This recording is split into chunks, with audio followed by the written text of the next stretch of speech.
This is a mini meditation guided by Bombas. Repeat after me. I'm comfy. I'm cozy. I have 0 blisters on my toes. And that's because I wear Bombas, the softest socks, underwear, and t-shirts that give back. One purchased equals one donated. Now go to bombas.com/listen and use code LISTEN for 20% off your first purchase. That's bombas.com/listen and use code LISTEN at checkout. Back so soon? Oh no, what happened? A little incident at the dog park. We gotta head to the vet. Oh, not again? These bills. We can use CashNet USA. We can apply in minutes, get a fast decision, and have the money in the account as soon as the same business day. All right, Cheddar, back in the car. When you need money fast, be the hero. All loans subject to lender approval. Speed of funding is subject to verifications and your bank's processing times. See CashNetUSA.com for more details. Don't miss your chance to spring into deals at Lowe's. Right now, get a free 60-volt Toro battery when you purchase a select 60-volt Toro electric mower. Plus, buy 3 19.3-ounce vegetable and herb Bonnie plants for just $10. It's time to give your yard a grow-up.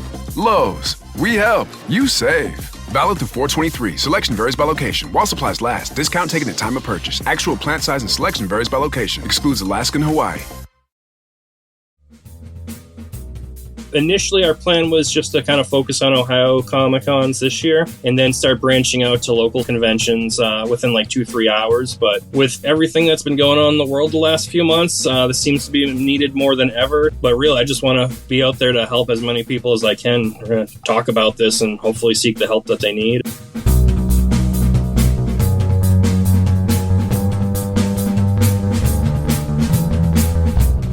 Hello, welcome to another episode of Bunny Hugs and Mental Health, a free, safe space for people to share and learn from others' experiences with mental health and addictions. I'm Todd Rennebaum, a suicide attempt survivor and a recovering substance user and abuser. Thanks for tuning in for another episode. This one is with Jeff Cormier. He's the founder of the organization called Mental Wellness and Cosplay. You can check him out on Facebook and Instagram, Mental Wellness and Cosplay. Jeff lost a child to an asthma attack and some complications involving that. And of course, as a father, he was grieving, and he was able to find a community that helped him through the grief process and feel better. And now he's reaching out to other people that may need some mental wellness and using the community he found to help others. And it's the cosplay community.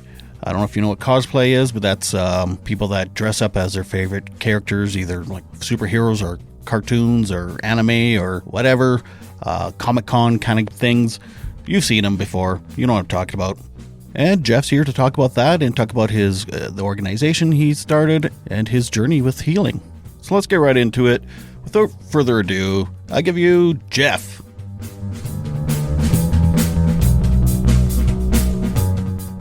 Well, so I got involved with, growing up, Halloween, going to, trick-or-treating, going to concerts dressed up, even just dressing up in sports gear, going to a game.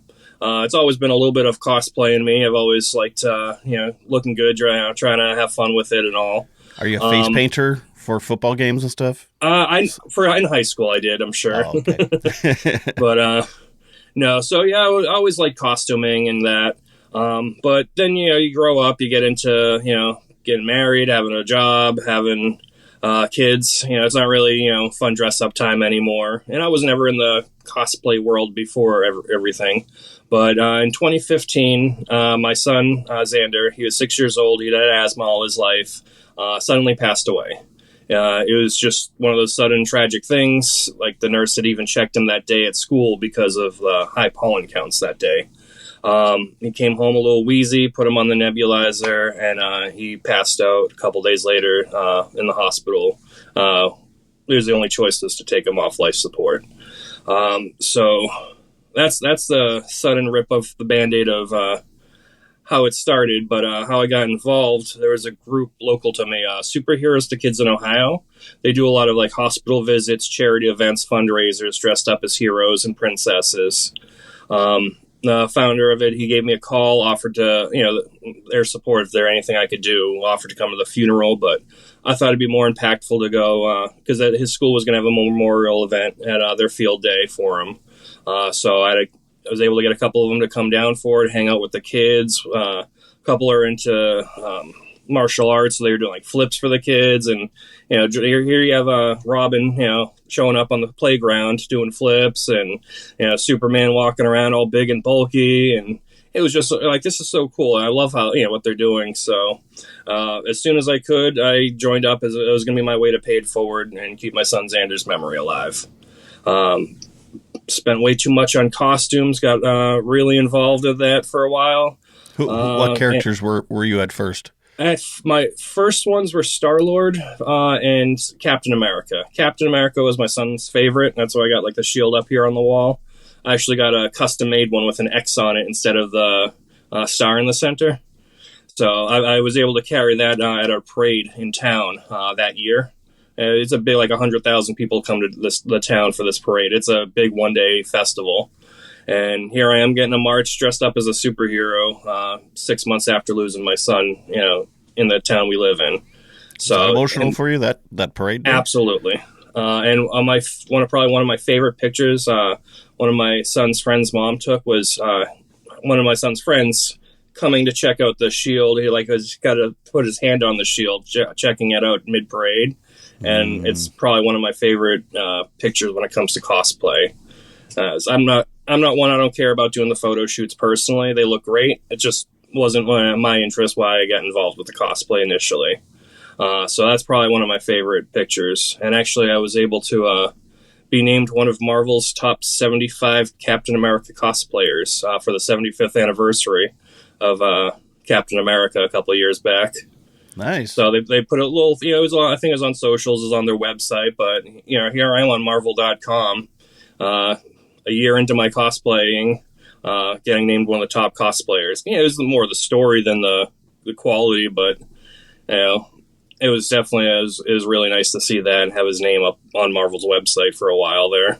Oh, awesome. Continue. But yeah, so I've done heroes, I've done villains, but what I really got involved with the crafting aspect of it. That really helped me process a lot of my grief. Gave me something to focus on instead of the negative. I'm like, okay, I got to figure out how to make this look as good as possible for these kids. So when I'm going to these events, it's not, just grabbing a costume off the shelf. I wanted to do the best job I can to honor my son. Right. Nothing wrong with buying store-bought. I have plenty myself in my closet, too. Right. But for him, I wanted to make sure they look good. But right. a lot you of didn't want to be like you don't want to be like the crappy Santa. Exactly. That was like, you were clearly not Santa. Yeah, like I could see your beard under the fake beard, like, Yeah, exactly. But yeah, so much of it has just been just trying to find new ways to make something out of nothing. And it was just a great way to help handle my trauma and handle the PTSD that comes involved with it. Is just being able to focus on building something. And there's some things I've spent 30 hours on just to build one piece because I wanted to make sure it looked as good as I could. I didn't care about movie quality. I just wanted to make sure it looked good. I don't know if you're familiar with Crossbones. He was a bad guy in Civil War. He got blown up at the first 5-10 minutes of the movie. Okay. But anyway, they all blur together, all the Marvel movies. He's a bad guy in the comics. He's been like a B-level villain for a while, but like one of Captain America's nemesis. And my son Xander, spelled with an X, Crossbones has a giant X painted across his chest. I'm like, okay, if I'm going to be a villain, this is the one I'm going to lean into. Because I try to hide his name on different costumes or wear a little button with his name on it just to kind of keep it all together. But he has these big gauntlets. So this is PVC piping, EVA foam, wooden dowels, and googly eyes. Just all put together. I can wear it on my arm, just big and intimidating. I got to do some repairs to it, but that's kind of the part of the fun is always updating and figuring out how to make something out of nothing. So that's one of the... Or wearing it out and then something falls apart and they're like, oh, every time I got to make this more durable. Yep. And especially because with the superhero group, we'll sometimes do big Save the City events. So like we'll take over a park in a town, and there'll be these stations our super kids go to and try to help save the good guys out, the bad guys captured. And they're not always as hands-off as you'd like them to be. Their kids are getting involved. One time I was dressed up as Thanos from Avengers, and I could see that. Yep, I was on like 4-inch platform boots, so like movement's really hard to do as it is, while walking around in a playground, especially. But there's so many kids, the crowd got so big, and the Avengers couldn't make their way over to me to stop me. So the kids decided to take it upon themselves and started attacking me. One took my belt off me and started whipping me with it. So tough. Of course, the news was live streaming it on their Facebook page, so I do have a photo of it somewhere. I screen capped it. But it was all in good fun, you know. They weren't trying to really hurt me, but here I'm like, come on, guys. You're like, piss off, kid. This took me 50 hours to make this. Exactly. And the kicker was I was the Thanos, so I had the Infinity Gauntlet on. I had it signed by the Russo brothers, the directors of the movies. Oh. So here I am. This like priceless thing to me just kind of disappeared. But luckily my family was nearby and got it right back. Like I knew it wouldn't have been gone forever, but I'm like, I just need that battery cover at least that they signed. So if I have to buy a new one, I can save that. I've since bought a second one, and that one stays in my display tower. Right. Lesson learned. Lesson learned. I'll spend another $50. I get a used one. I don't care. Let's just keep the priceless one to myself. Yeah, this is just for show. This one, yes. Not for fighting children. Yes.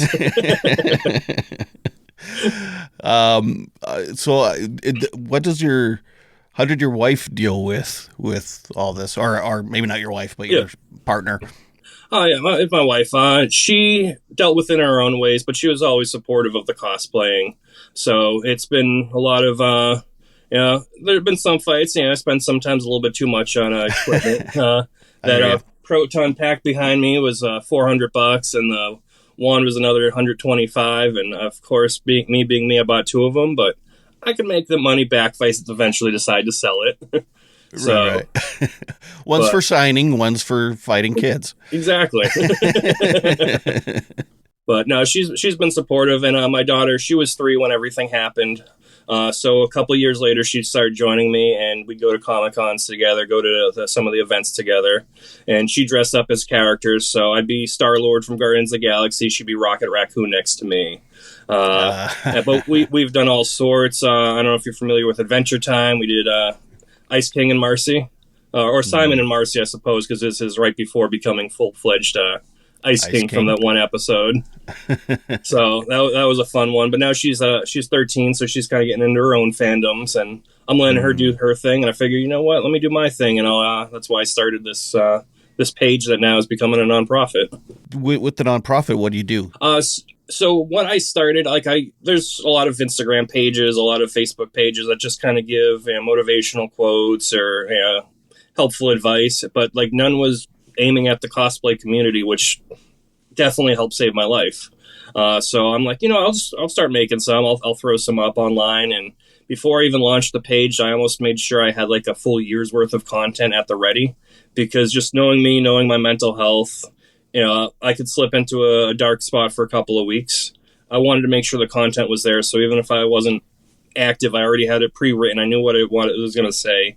And I still go in and I'll make edits from time to time before I post things. But I was just nonstop thinking of things what I could post. So I launched this page. It just started growing organically. And then I'm like, hey, maybe I'll start having people send in some daily affirmations, send in a picture of them in cosplay or out of cosplay. I didn't really care or specify. Pick from a list of affirmations that I had found, or send in your own. So that would get people more involved, put a face behind mental health in the cosplay community. And it definitely took off for a while there. I've kind of scaled that back lately, working on all the nonprofit stuff in the background, but it's definitely coming back. But just people more getting involved, sharing my stuff, and it just felt good to be able to happen. And then I was recommended by my therapist to become a certified peer specialist. It is right below therapy. I don't know if you've ever come across one, but I don't know if it's new in the States, but it's probably maybe 10, 20 years old this way. And we're just us, like you and me talking as peers. Hey, I'm not a therapist. I don't have some fancy degree. Is what they're doing helping? What are you thinking do better? What do you want to do to help your mental health? So she said, hey, you don't really give this. You don't really give advice. It's more just or Listening. diagnose people. You just it's more like peer support or facilitating peer support. Mm-hmm. Instead of this what you're describing is this. The book says this. It's just like, oh no, well, painting crap makes me feel good. It might make you feel good, but what makes you feel good right now, or what when you're in a bad spot? We'll try to focus on that. Try to help lean them into that. Meth? And just what if it's meth? Well, and then maybe we would have another conversation. That's fair. Hey, you are pretty good at this. Yeah. Well, I understand how that might help, but I don't think that's the healthiest thing. Right. I went through that training. I'm thinking I can use it like on the weekends. I can volunteer. Maybe I could work a side job at like a 988 hotline, for mental health, just to help other people feel like I'm doing something more in the world. And while I'm sitting in this class, I'm finding out all these different locations near me that I've never heard of that are just almost free clinics. You can go in and they have different crafting things and events. I'm like, I've been in this world for a decade and I haven't come across this. I'm sure there's plenty of other people that haven't either. So my initial idea was, hey, I can just kind of go to the conventions, help people find these in their area, do my research, kind of go down and talk to them. And it's just grown even so much further than that, where people across the country are asking how can they get involved. And I'm like, dude, I just started this a month ago. I don't know. give me a little bit of time. We're working out the details, but I definitely have some plans in place that really help make this almost national, if not international. Just because our community and cosplayers, a lot of our people are open about mental health conversations, but it all seems like I don't want to say echo chamber, but it's a lot of people maybe having a little bit of advice, but no one really focusing on it. So I'm like, I'll do it, I guess, the reluctant leader.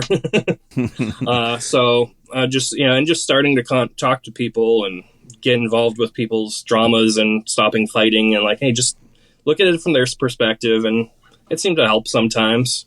But I want to kind of get boots on the ground, have people talking about it, going to conventions, having panels, and really formatting it so other people can take this panel as well and bring it to their local convention just with some sort of training. So I'm kind of working on planning all that part out in the background.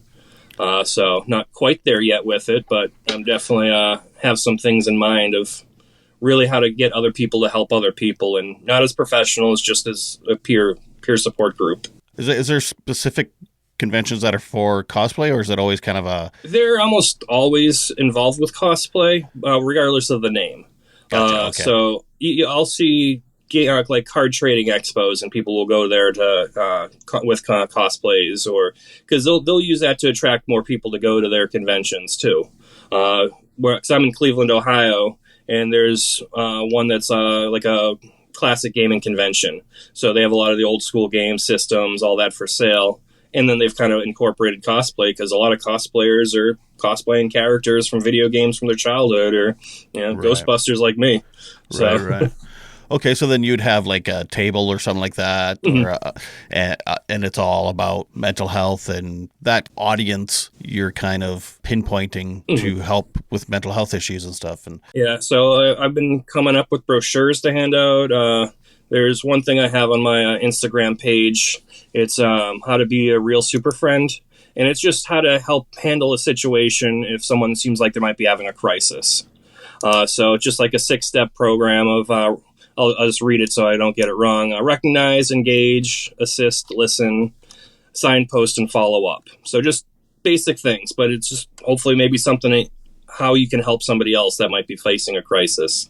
And I've been using this myself for a couple of years. I'll see people post stuff like, I don't, life's too much. I don't even want to, wake up tomorrow. And it just could be a rant. But I'm like, hey, everything okay? Because you never know when that one conversation could be the one conversation that they need. So just want to be people more aware of how to handle the situation, and not like, oh yeah, life sucks, but God's got a plan, or this or that. It's like, no, it just sucks sometimes. But let's try it for tomorrow. Tomorrow might be better, or let's try to refocus our energy on something different and take your mind off this for a little while, just to let's see if it passes. Mm-hmm. If nothing else, you're planting seeds for people to think beyond just that day. You know what I mean? Like, it maybe it's a seed you're planting, and then they might a month later think back to that conversation and take something from it then. And one thing with Comic-Con and conventions and costumes, you're almost always looking forward to the next convention. You're always looking for the next costume. So you have that future planning in place. That is a reason to not stop what you're doing. Like, okay, well, just finish building this costume, go to the next convention, see, just keep pushing, man, and then keep moving that goalpost forward, and hopefully you kind of get that help where you actually need. And because doctors are definitely important, don't get me wrong, I can't prescribe medicine, and I don't want to. I don't want to learn any of the more than I already know, other than how to basically handle situations. But but I just sometimes you just need a friend in this world. You don't have too many, and it's hard to make them. And that's one thing conventions are great with in the community too. You're in high school, you're walking down the halls, you're seeing people wearing a shirt of your favorite band or your favorite show. You have a reason to talk to them. As adults, we don't really see that. We're in a store, we're reading our shopping list, just going through, trying to get it done, get out, get back home.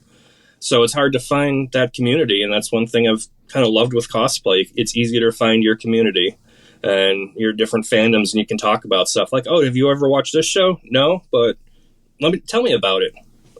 And it just gets people talking and interacting, and you can learn whole new things and new worlds that you've never thought about checking out.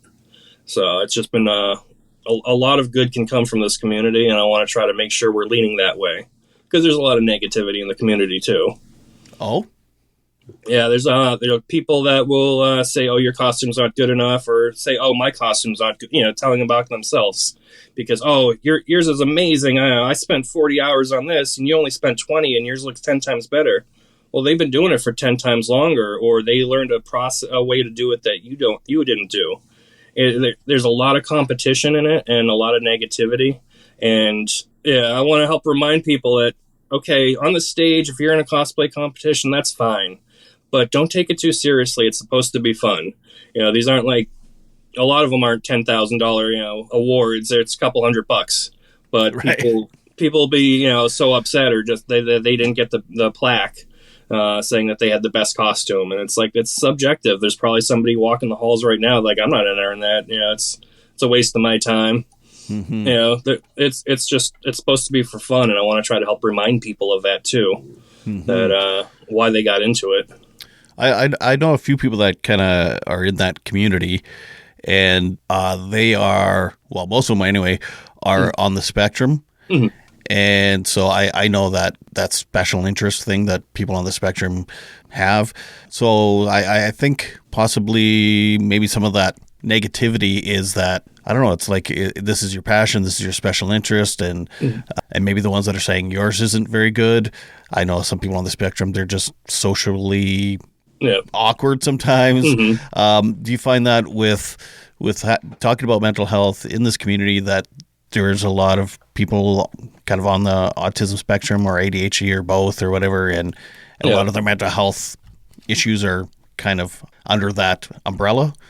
I would say so. I mean, there's a certain aspect of hyper-focus of it that, hey, you're trying to make this thing look perfect, and then you beat yourself up when it doesn't. Or just people are competing because they want to be the best. It's like, it's not about that. We're just trying to have fun and support our fandoms, guys.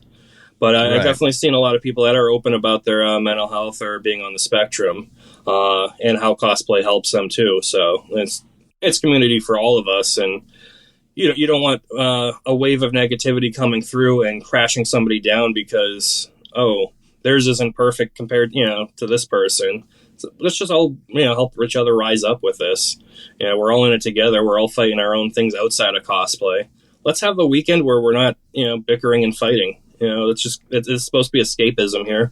Maybe, though, is there people that come up and talk to you about their mental health issues, like outside of cosplay, mm-hmm. and it's based or under that umbrella of ADHD or autism or whatever, and like how personal some people get. Like, is it like therapy for some people? Like, I've noticed because of how open I am with my story, it opens up a lot of people with their stories. So something that they might not tell somebody else of why it's bothering them.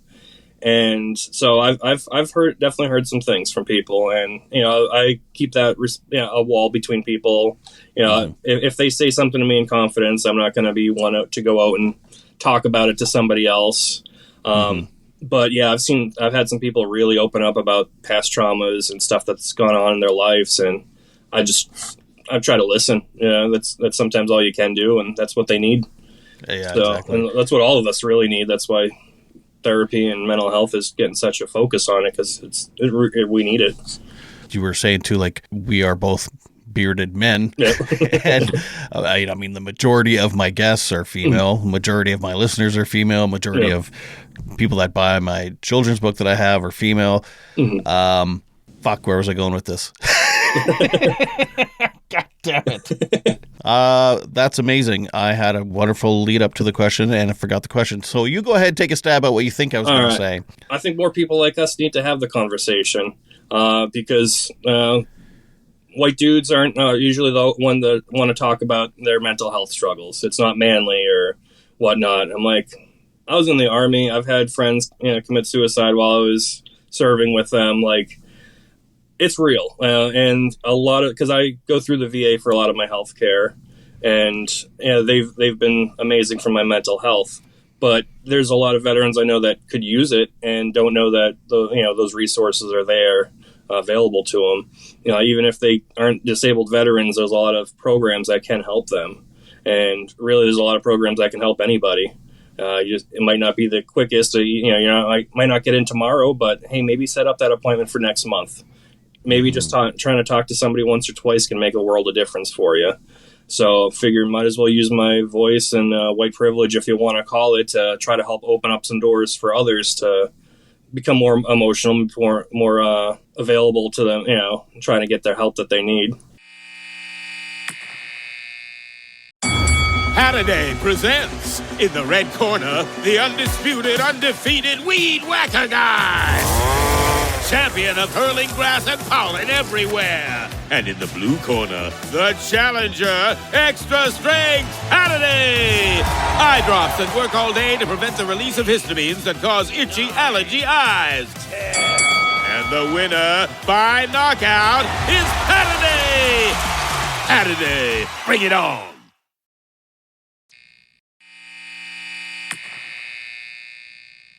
And again, it's like it takes someone that looks like you to talk about this stuff for other people that look like you. Yeah. It's almost like you're giving them permission then to open up. It's like, you could tell it's like they've been dying to talk about this forever. And then as soon as you say something, they just finally get to open up the bottle that's been, shaken up for years. Because I was telling you, my 9 to 5, I do car sales. So things that come up in conversation, your kids, your past, so a lot of times I'll bring that up, and like this, guy looks like a hard ass, jack dude, finally having to be able to talk about something that happened traumatically to him in his 20s, or, a nephew that passed away, or it could be anything. But just finally having someone like, no, it's okay. We can have this conversation. We got time to kill. We got to, wait for the paperwork. Let's sit and chat. I'm here. I'm not going anywhere. So I've had many therapy sessions without knowing it for the last decade. Because I've been open about my story because it was on the news. They came and interviewed me. Like, after your son passed, they interviewed local like ABC, NBC News came out, newspapers, interviews. So I wasn't, I had to be open from the beginning about all of this. It's a major life-changing thing. And hey, Jeff, why aren't you the same before? Might as well know about it up front. So. So maybe that's you could open a car lot /therapy. Yeah. Just buy this car. Okay, come on, talk. This is going to be a little bit more expensive than your usual therapy session, but maybe it's the only one you'll ever have. So I'll charge top dollar. Yeah, right. But maybe it wouldn't mix. No. Depression car sales a lot. Depressed cosplay car lot. Yes. Therapy. Yeah, session. I have to like sell the safest cars just to, as people are leaving, I don't want them all upset.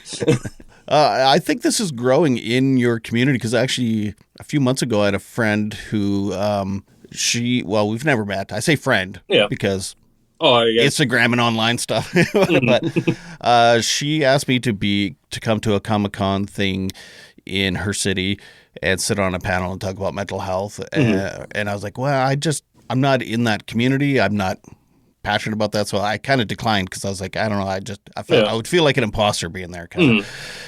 It is like, I think other people are starting to realize, hey, this is important in this community. And so, yeah, that's kind of funny. Before you started the mental health part with the cosplay, while you were at these conventions and stuff, could you kind of sense like this is kind of a needed thing for this community? I have. I've seen it come up in a lot of other panels that weren't on mental health. Just about, hey, don't focus on this. But I'm like, no one was having just the conversation. I've seen a few across the country. I've seen a few posted online. Actually, during COVID, when conventions weren't happening, I'd found a couple online panels talking about mental health because it was definitely a high topic. Everyone's secluded, stuck to themselves. I'm like, this is great. I wish I had this locally. And that was 4 years ago now, 5 years ago now. So it just kind of helped plant the seed for everything. So that what kind of sparked me to, hey, I want to start talking about mental health at Comic-Cons, but I wanted to make sure I spoke from a place of knowledge and not just personal experience. So I've taken a couple online courses, just basic stuff, and then I got that certification back in November. So now it's really let's get to work with it. I was getting such positive response because I wasn't really trying to market myself. I've never bought an ad for the page. I've never, share this for me so that way more people can find me.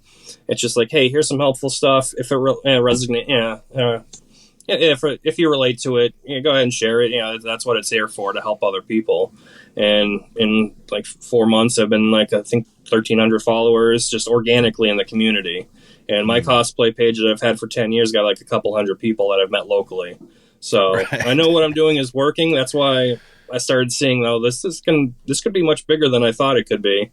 So I started working on the behind the scenes stuff more than I had ever planned to, or thought, okay, maybe I can put on a couple panels, get a free ticket for a show so I can talk about this. But just the response I've been getting across the country and some even across the world, I'm like, oh, someone needs to have this conversation, and I got, might as well be me. I find it fascinating how many people find some obscure hobby through trauma and how it saved them, whether it's cosplay or gardening or some real niche thing like bugs, whatever. Yeah. Just something that connects. Yeah. And so you've talked to other people that found cosplay through some kind of trauma or some kind of healing? Mm-hmm. Yep, a lot of them, they've always had some interest in it, and that was kind of the spark that really pushed them into doing more. Right. Even like with the superhero group that I'm in, we'll have super kids that do pass away, and then you'll see the parents, like I did, turn around, join the group, help one way or another, bring their special skill set. One, Anthony had passed away a couple years ago, but his mom and dad, they'll come down, they'll bring photography equipment. They'll take really high quality photos for the events. And that's where some of my highest quality shots have come from. Just somebody else that kind of going through the same thing as I have. And I know it's not an isolated thing near us. I'm sure there's a whole lot more out there, but yeah, I've heard people, share some stories with me that just heartbreaking. And a lot of people start off, well, I know it's nothing compared to your story. I'm like, that's not, it's my story. That's fine. Your story is just as impactful. Yes, losing a kid is probably one of the worst things that could happen to anybody, and the thing most people fear. Yeah. But it doesn't mean that I win. It's not a competition. And that's another part of it. Like it's not. We're not trying to compete traumas here. Yours is just as valid as mine. I have plenty of other traumas in my life too that affect me sometimes more than thinking about losing a son. So maybe that could be a new competition. Yeah. You could have trauma competitions. Up on stage, all right, spill your guts. Here, everyone has to bring in a box of tissues with them. Yeah. So people get booed off stage. Other Yep. people. The story sucks, man. But, well, it's true. People think that though. Like I thought that when I was in. I went through addiction treatment, and you're sitting around in group therapy, hearing like the most intense stories. You're like, why am I here? Like, what the fuck? And someone explained to me, you can drown in 6 inches of water, or you can drown in a mile deep of water. It doesn't matter. You do not compare traumas. You're still drowning. It's still, yeah, you can't compare pain. And so, but we're human. We have to like. Oh, everyone wants to compete. Yeah. Well, that's why I hate that too. When people say, if you have a depressed friend, you never say like, people have it much worse than you. That's supposed to make me feel better. Exactly. Like now I feel even shittier. Thanks. Yeah. Okay. So my trauma is just a bunch of bullshit, I guess. I'm just feeling sorry for myself, which makes me now feel also full of guilt and shame on top of my. Slap that on top. Yeah. Thanks for making me feel better. Yep. Yeah. They teach you that day one of the course you took, probably. Yeah. Well, part of that course is us sharing our stories, and I'm there with other people with mental illness or people with addiction, and I'm just hearing people, oh yeah, I've died 3 times, like holy, like, okay, that's a little bit worse than my story. My son only died once, not competition, I know, but it's like, and then they're listening to my story and they're feeling bad for me. I'm like, we're just here for each other. But I even in class, I'm like, tried to remind people, no, we're not competing here. We're just sharing our stories. And some are just, they had an abusive stepfather, or whatnot, that led to alcoholism or drugs, and it's just all part of our own stories. Mm-hmm. And there's some people that dealt with that and wear it as a badge of honor that, I beat my parents beat me, so I'm going to beat my kids, or that. It's like, it's not what you think. Right. It's nice that you kind of told me some of the negative part of the community, because anytime I see cosplay people, it just seems like everyone's getting along and it's all fun and very accepting. And I didn't realize that, of course, it is a bit cutthroat and egos. It definitely can be. A lot of people are fighting back, and that's kind of the idea behind this page, is like just kind of remind people now we're supposed to have fun. I'm not up for competition. I'm not here competing with you. I got a handful of costumes that I'm happy and proud of, but I'm not joining up on stage, or that's not my world. People that have joined me on the team, that is their world, and I'll be there cheering them along, but also helping remind them, it's just a competition. But there's a lot of things that can get worked out for the better in the community. So I'm trying to get as many voices involved as possible. I even started like a private page on Facebook, just because it's the easiest place to have like that one connection community. So it can kind of hear from others and not just be like, yeah, I'm Jeff, I had this experience. So learn from my mistakes, or learn from this experience. Like, no, I want to hear, what are you dealing with? Maybe it's different in a different community across the country, across the world, of how people are handling it and treating one another. So it's all a complete learning process the whole way through. I thought of a good cosplay for you. Yeah, you could dress up like this guy. Love it. It's the bunny from my logo. Everyone will know who you are. They'll be like, hey, you're that bunny from that podcast I've never heard of. One of the Comic-Cons I go to, I'd kind of go is try to be obscure, ridiculous things. That's another competition, eh? Yep. And it's a competition I just have with myself. Like, okay, how few people will recognize me as this? Well, one year I dressed up as a WWF cameraman from the early 80s, or early 90s, the blue jumpsuit, the big WWF logo, walking around with a camcorder. Just stupid stuff, and people are coming up to me wanting my picture. I'm like, damn it, they're too recognizable still. So then this past year I dressed up. Have you seen the new Ghostbusters movie by chance? I haven't seen any of the new ones. All right, well, it's not much of a spoiler. It's an after-credit scene that's just kind of a throwaway scene. But a truck driver pulls over. He goes on to get a pop or soda. I prefer soda. I'm New England, but every area is different. But as he's walking up to the machine, his truck starts pulling away. The mini puff stole it. So I dressed up as that truck driver. It's just a t-shirt, a flannel shirt. It was, a long beard. So I'm like, oh, perfect. I can do that. And I threw on a wig and I posted it on a Ghostbusters page. And the actor is part of that group. 20 people tagged him in it. And it just it made his friggin' day because he's been in the Stranger Things. He's been in a few things as walk-on roles. He's a stand-up comedian in Florida, but he hasn't had any big break yet. But I was his first cosplayer. I'm like, holy shit! I made this guy's day, and I shared a video of it on his TikTok, and I just kind of came across it actually a couple of weeks ago. I was just kind of seeing. I wonder if he ever filmed anything for that because I came across it and. He's on the way to the hospital, and his mother had passed away a few weeks later. But he's going through all this, his mom's last few weeks, and here he is, laughing a storm up because I posted a picture of me dressed up as him, and we were even messaging back and forth, dude, where'd you get that shirt? I should have one of those. I'm like, oh, I found it on eBay. Here's the link. So what's his name? Adam Murray. So another big bearded dude like us. But yeah, he was also in She-Hulk, but he's been in a few things. The lady that plays She-Hulk is from my city, Regina, really? Saskatchewan. Looking at me, who do you think would be a good cosplay character for me? Well, mostly because I've had to look at so many cosplays for myself, and I've had to dye my beard blondish, Fat Thor.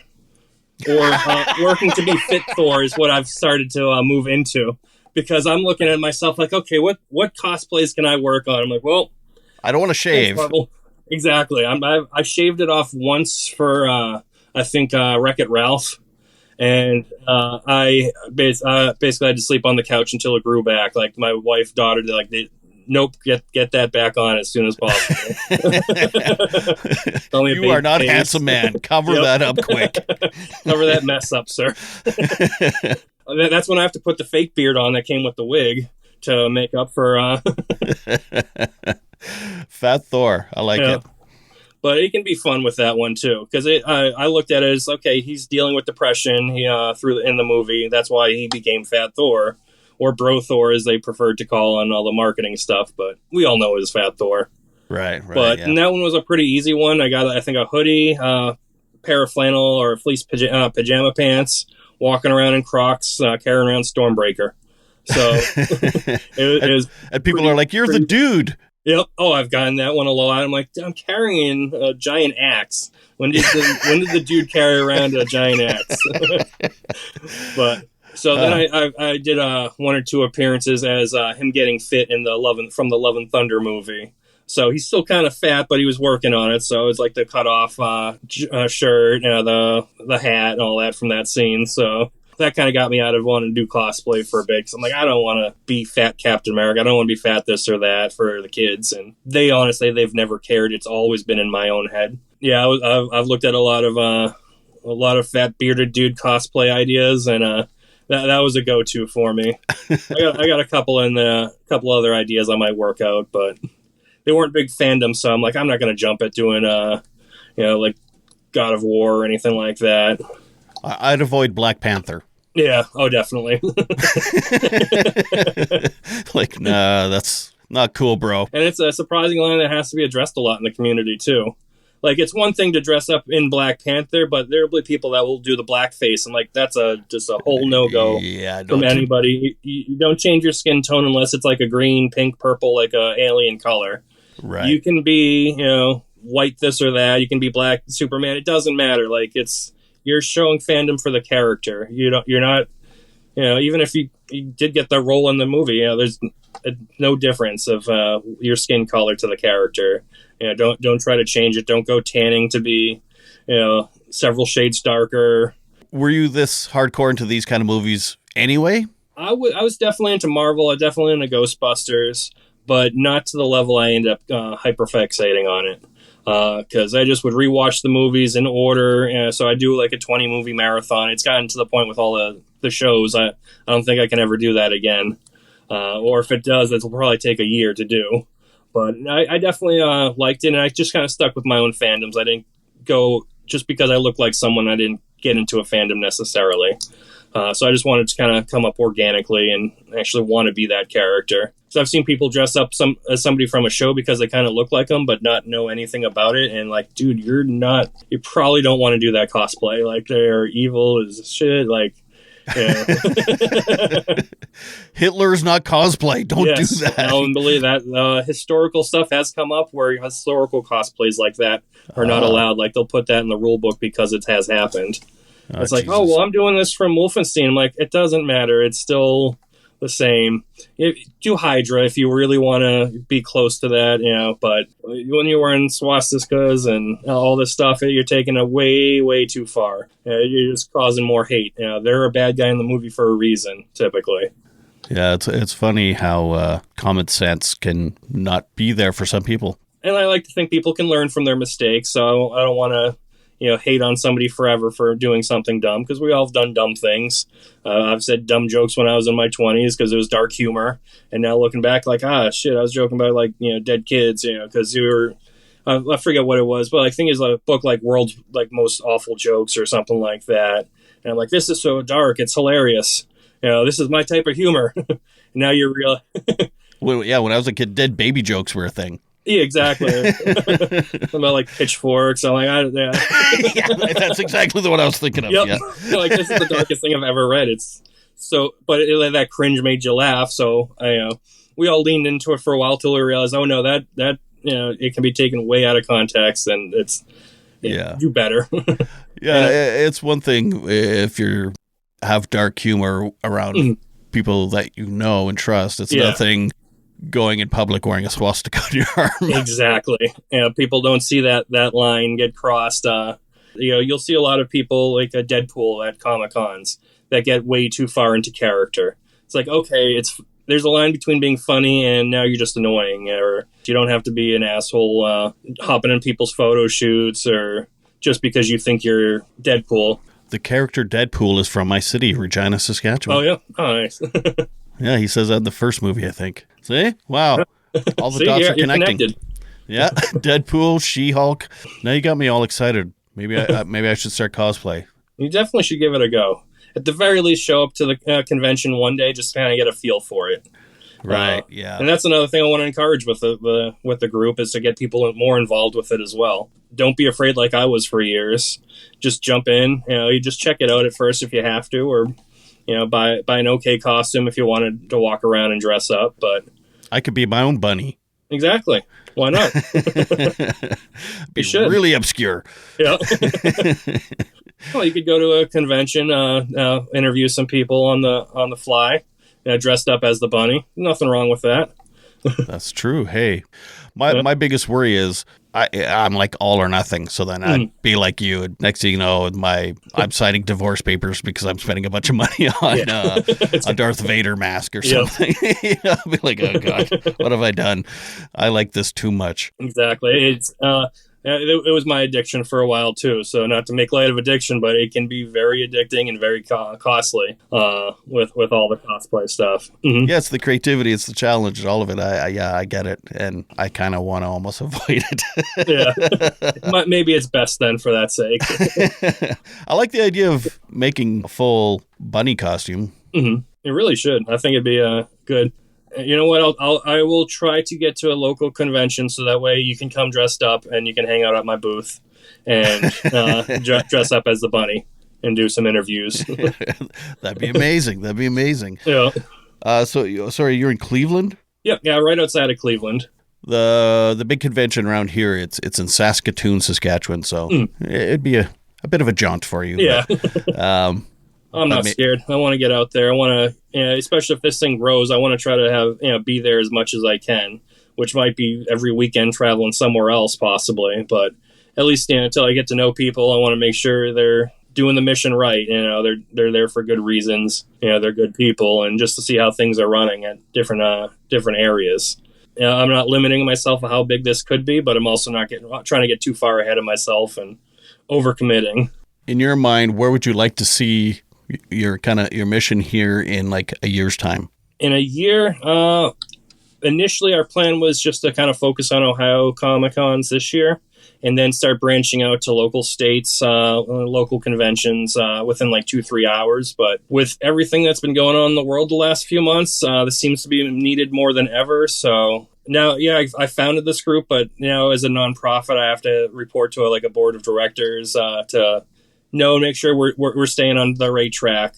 So it's something I'm going to present to them about, hey, how about we rapidly expand, maybe find a way to train volunteers to represent us at conventions, or maybe somebody that's already part of a nonprofit group we can collaborate with. So, hey, it's like Superheroes to Kids in Ohio, crossover, mental wellness, and cosplay. So you almost have one person at the booth that is at least knowledgeable enough to talk about what the mission is and kind of help raise money for each other to keep growing and keep getting more information put out there. But really, I just want to be out there to help as many people as I can talk about this and hopefully seek the help that they need or use cosplay to recover from their own traumas. So it's just, I looked at it as just helping people inside and outside the community, just really working on all those sort of plans on how I can build this and how I can grow it. And I'm not looking to get rich off this by any means. It's definitely cost some money out of pocket, but it's well worthy investment. I just want to be able to go out there and help people and share my story and share, get them to share theirs too. I've had a few people say how necessary this conversation is, so that's all that keeps motivating me. Every time I get a message of support, it's keeping me going, and I'm looking at no limit to where this can go. I'm looking at maybe I'll do a podcast of my own, or I was thinking reaction videos, because actually that got me pushed me into getting this going too. I don't know if you ever heard of the musician Ren. He's from England. Yes. Yeah. Fuck, so, his one video. Hi Ren. Yes. Oh. Yep. But Hi Ren kept popping up, so I'm like, I got to check this out. I'm just sitting there like, holy, my brain just got fixed. It felt like I can understand the good and the evil side of me a little bit more than I ever could. Yeah, I got emotional a few times listening to it, and I was like, yeah. Is there anything you wanted to mention that we didn't talk about, or anything you wanted to plug? Or Well, I'm doing some fundraising to try to help launch this nonprofit, because it is called Coming Out of Pocket, and I can't spend it all myself, but I do have a donor box set up on the website, so if people wanted to drop a couple bucks, it's helpful. But I'm not out there asking every day if people can donate, because I want to make it so we can get grants so we can really help the community once this is official. But if anyone wants to help contribute, by all means, I have a way to do it right now. But once I have the nonprofit or that 501c3 status, I'll probably be having a few more revenue streams to look at with donations, because then people in the U.S. can use it as a tax deduction if they really wanted to. So it's starting to raise some funds, but it's more of a, hey, you want to help out? Great. If not, that's cool. I appreciate it either way. What's the website? It's mentalwellnessandcosplay.com. All spelled out.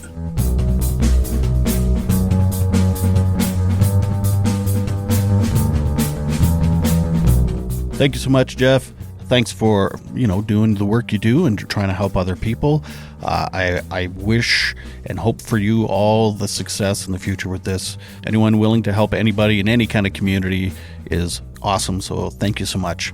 Be sure to follow Jeff and his social media stuff on Instagram and Facebook, Mental Wellness and Cosplay. You can also follow me at Bunny Hugs Podcast on Instagram and Facebook, and my website, www.bunnyhugspodcast.com. My social media is on there as well as the merch store. Buy me a coffee, which is like Patreon. You can throw it's like a tip. You can throw me a few bucks. That would be really, really appreciated, and it's always appreciated. So thank you for everybody that's ever done that. And thank you to everyone that leaves ratings and reviews. If you've never left a rating or a review, please do so. If you like this episode or any of the episodes, please tell people about it. And not just for my podcast. I mean, whatever podcast you listen to, please leave ratings and reviews, because it really does help the podcast be found and puts them up higher on the algorithm lists. Or I don't fully understand computer stuff, internet things, but I just know it really helps. And if nothing else, it makes my day, because sometimes it feels like I'm just putting this out into the big black void that is the internet. So it's nice to hear some comments and some reviews and some ratings. So yeah, thank you, Carey, for all the work you do for the podcast. Thank you, everyone, for listening. And please remember to make your beds and take your meds. Bye.